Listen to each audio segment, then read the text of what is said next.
Hello, my name is Mordred Viking, and I'd like to welcome you to something a little bit different.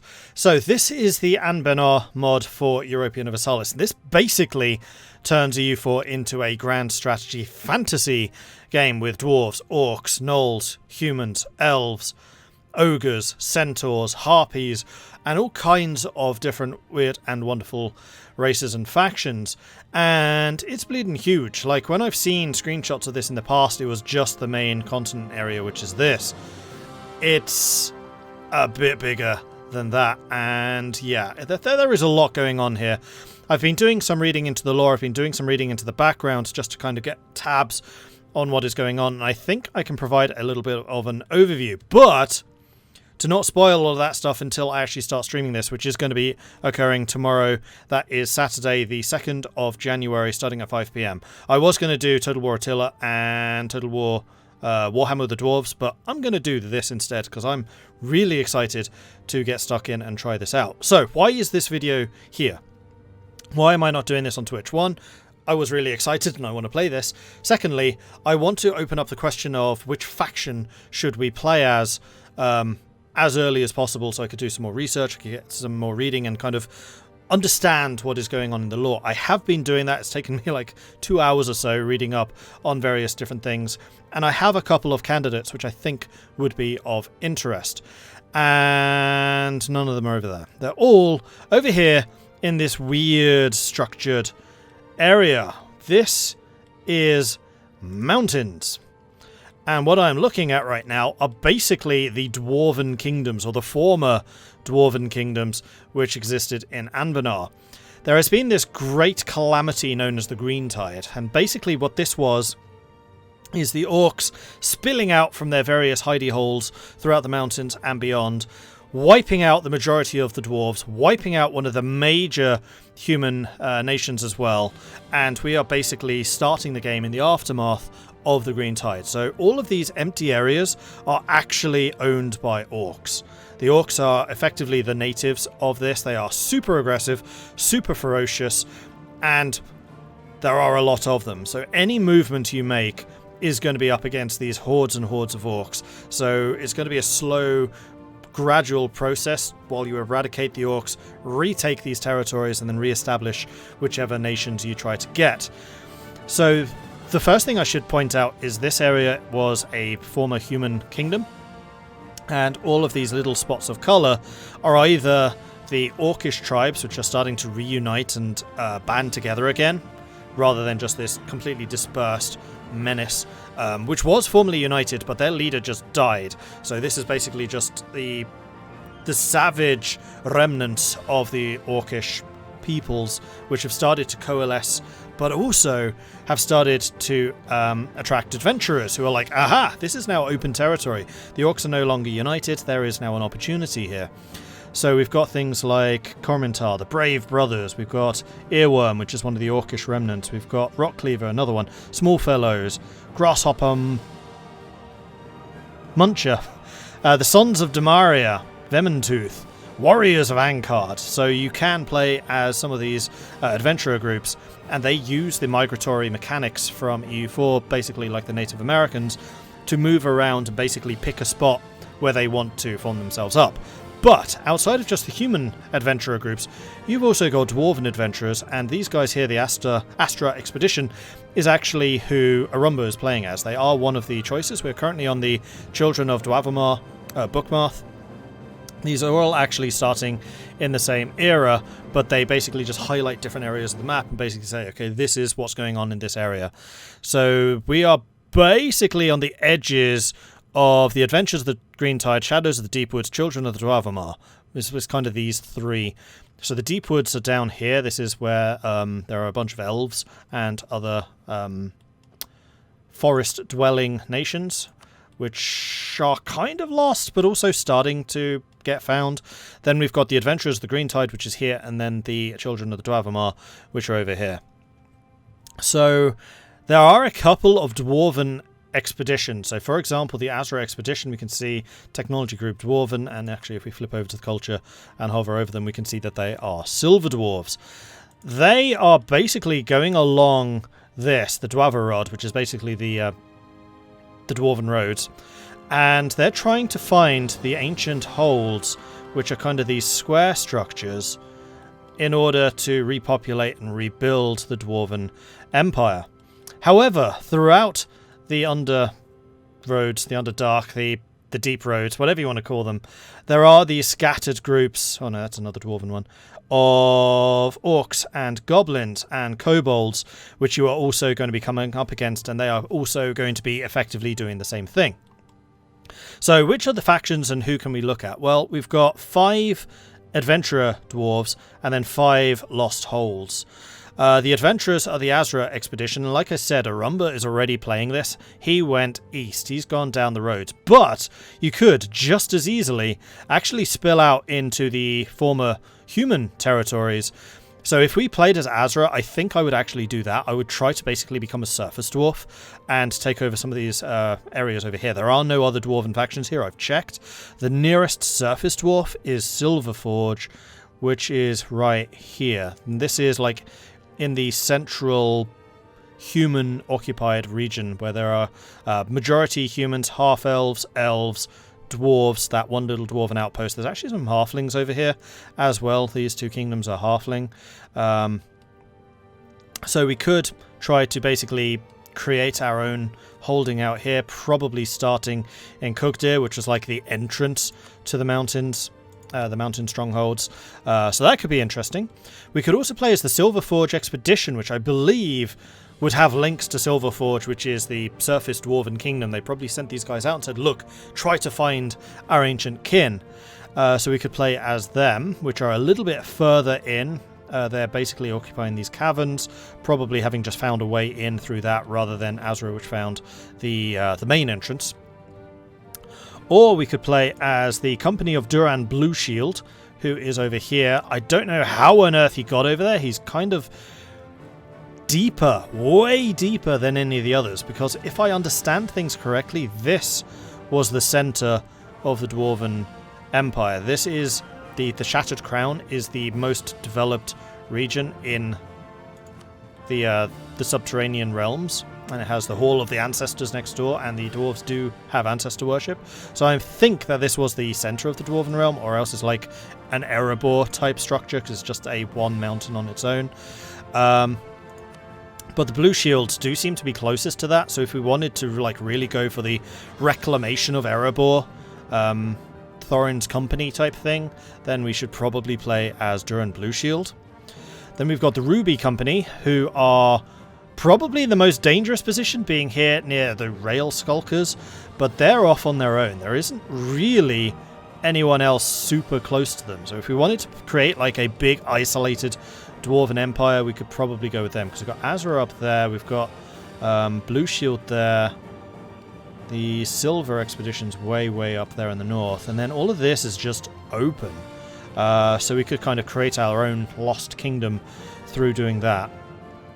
And then finally there is the Blackbeard Cartel, who are in an entirely different area. Like, there is no real connection between the Dwarvomar roads and then the Agrod roads, which are down here. I mean, you can eventually make your way through the Harpy territory. No, that's not even connected.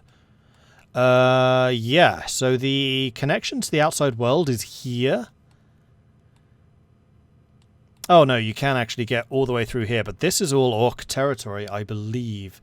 So you would have to fight your way through the Orcish realms. Yeah, green orcs. Oh, it's some wood elf. Oh, this is the forest, isn't it? So the only connection between the two Dwarven kingdoms, or the two Dwarven realms, would actually be through the forest, which would be kind of interesting. So that's what you could do as the Blackbeard Cartel. However, Blackbeard is actually quite close to one of the other Dwarven factions, which we'll talk about in just a moment. So those are the 5 expeditions we could play as. Then we've got the 5 actual lost holds that managed to hold out and actually still exist. So the first one we have are Seghilda, who is over here. They are an interesting one because they are the most metropolitan of the remnant dwarves. They were conquered but not by orcs. They were actually conquered by the Sun Elves, who is Akrasur down here. But not just that, they actually have really close relations with some of the humans, which are these guys. These are all Bulwari, and the Bulwari are like the first humans. There are scattered Bulwari all over the place. This is just like one of their enclaves. So, Seghilda here are dwarves which came under elven rulership. They have since reclaimed their own territories again, but they have got very close links with the Sun Elves here and with the humans. So they have basically all three of the races scattered throughout their realm, and their ideas will support that. I'm not going to say too much about the ideas. I kind of want to leave that open and make this purely about the lore and the roleplay. And then once we actually pick a nation, okay, these are the ideas, this is what we can do. And I've just realised I've got a green screen fail. I set this up super fast. It's my day off, damn it. Okay, so, Seghilda, interesting because they are the most cosmopolitan. That's the word I meant to say, not metropolitan. They're the most cosmopolitan of the Dwarven factions. They are interesting because they have so many different influences, and if we went with them, I might actually try to dabble in a bit of magic. I don't know if the dwarves can naturally do magic, because that tends to be an elven, half-elven human thing, but it does say in the lore that anyone can learn it. And if we have those connections with the elves anyway, then maybe we could make a dwarven magocracy. Would be interesting. Next up, we've got Verkal Gulan, which I think is the largest of the remnant dwarf holds. They're also super wealthy. They have loads and loads of cash. They also have a fairly nice area to expand in. I think if we played as a dwarf, this would be the easiest of the pathways to do. All of their ideas are around their wealth and the managing of their wealth. Their hold is basically on a giant gold vein, which they are still in the process of mining. And in fact, they are so wealthy, they actually have to have laws and restrictions about how much gold dwarves are actually allowed to mine, because otherwise they would just have rampant inflation. So that would be one of the options. They do have a big use of mercenaries for obvious reasons because they're so wealthy. However, they're kind of cut off from a lot of the other stuff. Like, this is very much a dead end. We do have Seghilda here. These two were for a while allied, and there was a third faction in the alliance, but I'm not sure what happened to them. I have a feeling the third faction may have been wiped out. Yeah, I think it was actually these guys, and these guys are now kobolds. So the kobolds have taken over one of the holds. This was the second hold, and then this was the third, basically taking control over the southern Dwarvarod region. So Gulan is one of the options. Then we've got Arg Udstun, which are over here. These are in kind of a danger zone. Again, they are kind of in a cut-off area. They do have an exit here. They do have an exit up here into non-mountainous territories. But they also have the Masked Butcher over here, which I think is one of the serious powers from the Orcs, which is remaining. One of the basically left-behind clans from the Green Tide. So they would be in a pretty dangerous position. They are, however, on a gem mine. So in the same way as Gulan were the gold miners, Udstun are the gem miners. They are on a massive diamond deposit, which has mostly been tapped. And what they've done with the old diamond mines, which tended to go in vertical shafts, is they've built a series of lifts and then craft workshops. They are very productive. They have very high production levels. So if we find a lot of other valuable materials and minerals around here, they'd be very good at extracting that. So that's them. Then we've got Udval Ludum. These are actually probably, I have to say, the ones I am most interested in. They are called the Remnants because they are the last holdout of the Orcs. Whereas most of the other holds were re-established recently, these are the originals. These are the guys who survived. They are, I think, the oldest of the holds, which has been in continual existence. And all of their ideas are about being super defensive, super stalwart, and super freaking hardy. They don't have very many friends nearby. They do have the Blackbeard cartel not too far away that we did talk about. Again, that's one of the newcomers in the area. Then we also have the Arg Udstun over here as well, which I think might also be a fairly old one. But these are the original bad boys. These are the guys who have been there. They've held out, they've weathered the storm, and now they're trying to get back into the game. So Ordval Ludum is probably my most interested, although they do also have another Dwarven faction which I am also similarly interested in, and they are over here kind of off on their own. I don't think there are any other dwarves in this area. No, there aren't. So this area of mountains, cut off from the main roads, has its own hold. And part of the reason for their isolation in game terms is they have gunpowder. They were the earliest inventors of gunpowder. And all of their ideas are about basically making bigger, better guns. So their name, Ovdal Kanzad. Kanzad is Dwarven for cannon. Their hold is literally known as the hold of the cannon, or the cannon hold. And yeah, their entire philosophy is about inventing bigger and better guns. I don't know how good they will be in terms of connecting with other factions and races. I mean, there's a big war going on between these two, so you could be something of a kingmaker between the command and these guys. I'm not going to say too much about them because I don't think that Kanzad would really know about that, being as isolated as they are, but they do have a lot of space to expand in. We could certainly become like the rulers of this entire mountain range, whereas the other dwarves would be sharing between the expeditions and the former holds.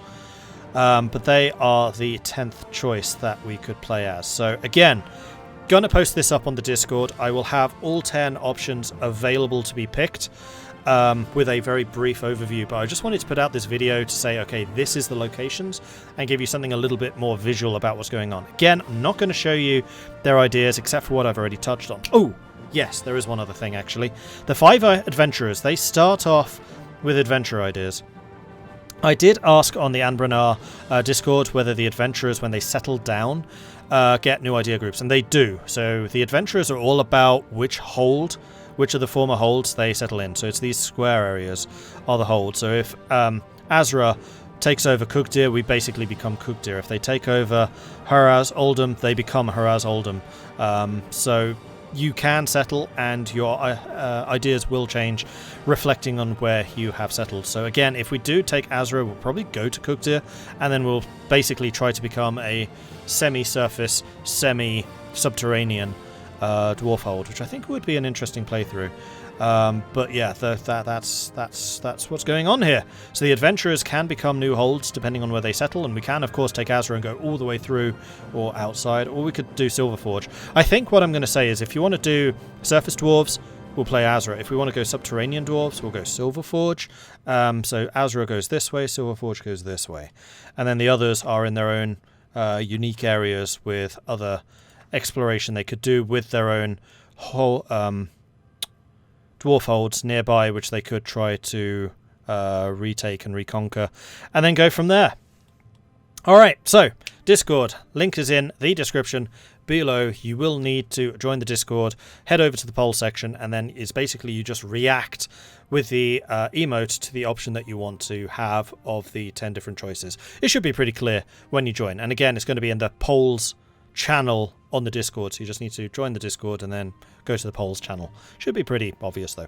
Anyway, look forward to playing this. Again, I will be starting this tomorrow, Saturday the 2nd of January. It's going to be a double stream. I'm super excited. I can't wait to get into this. I hope to see you there for that. Until then, goodbye.